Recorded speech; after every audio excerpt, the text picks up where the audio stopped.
Joining me now is former federal prosecutor Andrew Cherkasky. Thank you so much, Andrew, for being here. Can you explain first what AG Bondi is trying to do here with this green light law?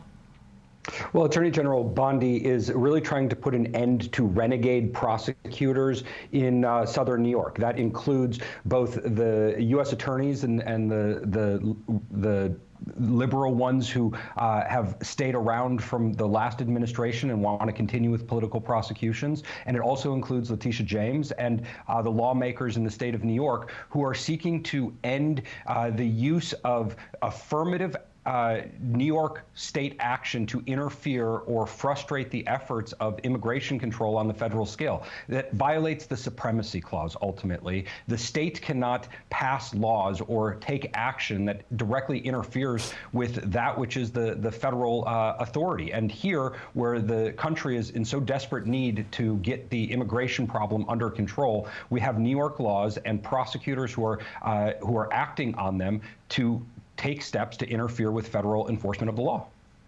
Well, you know, New York Governor Kathy Hochul responding to the lawsuit on Wednesday in a statement, quote, "Our current laws allow federal immigration officials to access any DMV database with a judicial warrant. That's a common sense approach that most New Yorkers support, but there's no way I'm letting federal agents or Elon Musk's shadowy Doge operation get unfettered access to the personal data of any New Yorker in the DMV system. We expect Pam Bondi's worthless, publicity-driven lawsuit to be a total failure, just like all the others. Let me be clear. New York is not backing down." Andrew, your reaction?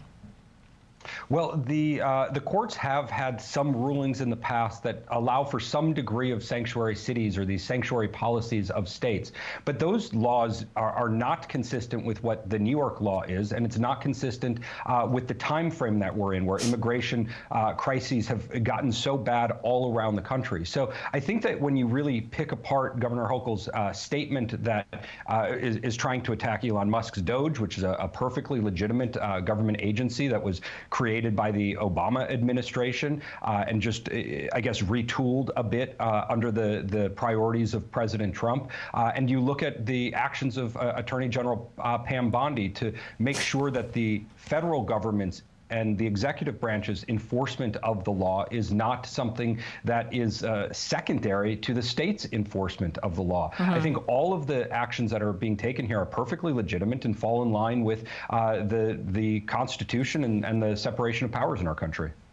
Well, we will continue to watch that. We're going to switch gears here a little bit, Andrew, to a city taking on President Trump. Denver Public Schools is suing the Trump administration over ICE access to schools. And we should note, no school has been raided that we know of. Still, the superintendent is speaking out. Listen.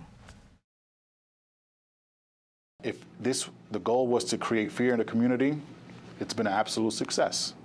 Folks are terrified. You're not going to find these criminals, these gang leaders, and these rapists that we hear, that is the target, sitting crisscross applesauce on the colorful rug. Does he have any standing for this suit? This is the first public school to do this in the country.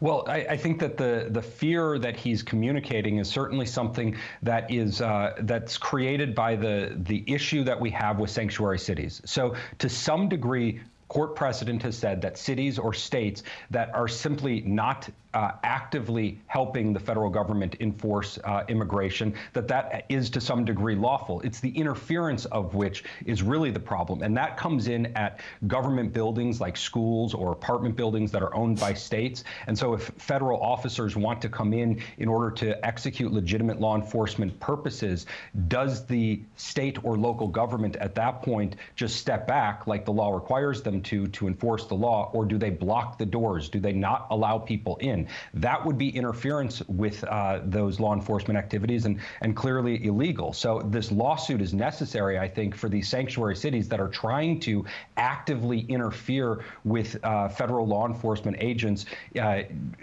executing the law on government property like schools or like apartment buildings. And this is an important question, but I think the courts are going to be very favorable to the Trump administration. The courts are very busy right now, as we all know. Andrew Cherkasky, thank you so much.